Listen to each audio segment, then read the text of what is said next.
And coming back to this, the Iranian gunboats that have fired at some vessels who were trying to cross the strait, including the Indian one, when it had opened briefly. So essentially, it looks like Iran has taken these vessels hostage. These belong to different countries. According to you as a lawyer, what does this mean for other countries who just have these vessels there, but then you have Iran who is now attacking them just because they don't want to let them cross the strait because of the naval blockade by U.S.? Well, in a sense, both countries are taking vessels hostage in terms of not letting them leave the Persian Gulf, or if they do get out of the Persian Gulf, forcing them to turn back or to stop in the water. It's certainly, in this sense, the hostage taking in this regard started with Iran in terms of shutting off vessels' ability to go through the strait, or vastly limiting it to certain approved vessels. Now, the U.S. is doing a kind of similar thing. Both countries are calling it blockades, or could be calling it blockades. But I think you're using the word hostage is appropriate here, and there is a question of how long each side. In a sense, the dynamic that we've had throughout these 6 or 7 or 8 weeks, however long it's been going on, is continuing in terms of who will blink first, who will be unable to withstand the pressure first. And Iran, I think, is betting that it's the U.S., and the U.S. is betting vice versa. And who do you think has the ball in their court in this case? I'd say right now, Iran probably has the upper hand in that it wins. I'm not the first one to say this. It wins by not losing.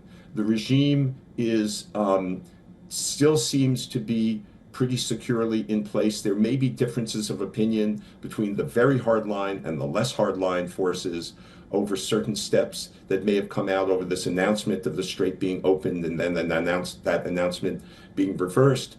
But the U.S. has not achieved its goals. Iran is still holding on to a central goal of the U.S. was to eliminate Iran's nuclear weapon capability.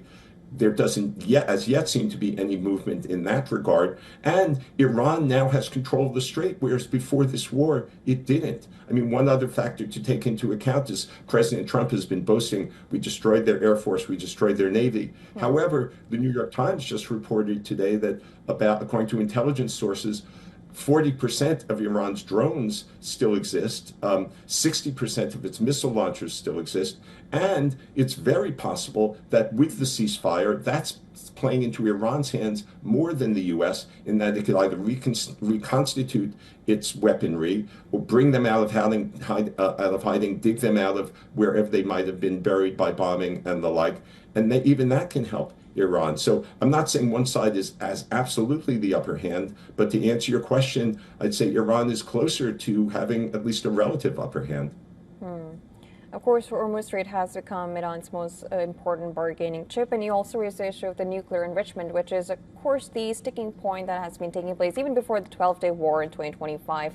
Now, President Donald Trump has said that U.S. and Iran had earlier said this, that the U.S. and Iran would jointly remove Iran's enriched uranium. Iran had said that its stockpile would not be transferred anywhere. Russia had said that it's ready to take it, and now China is the latest one to say that they're willing to take.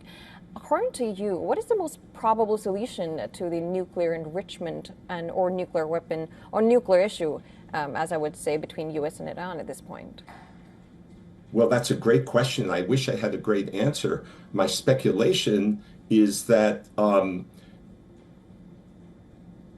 best overall outcome, the least bad outcome, I shouldn't say best, I shouldn't say good, the least bad outcome of this whole mess will be Trump declaring victory, reaching some kind of an accord with Iran. It may not be quite a peace agreement, it may be just an extended ceasefire, but his declaring victory, pulling back, and part of that victory may be Iran making certain concessions regarding its nuclear stockpiles in terms of international inspections or turning them over to Russia. Not that I necessarily trust Russia or even China at this point to take these materials off of Iran's hands or to follow through on that.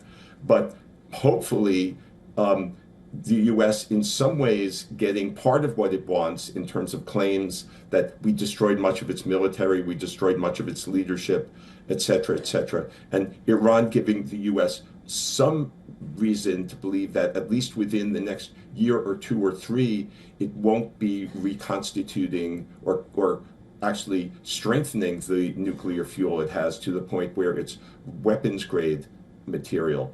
Whether that'll happen, I don't know, but that's the least bad series of circumstances that could flow from this whole disastrous conflict. Well, there is no date set for the talks to happen, but of course we'll be looking forward with a positive note if the talks do take place. And of course, it's not, of course, an issue that has to be solved in even 21 hours, like the last time. But of course, we'll be looking forward to any development, and we'll love to have you back on your opinions on that. Thank you so much for joining on the broadcast. Thank you very much for having me.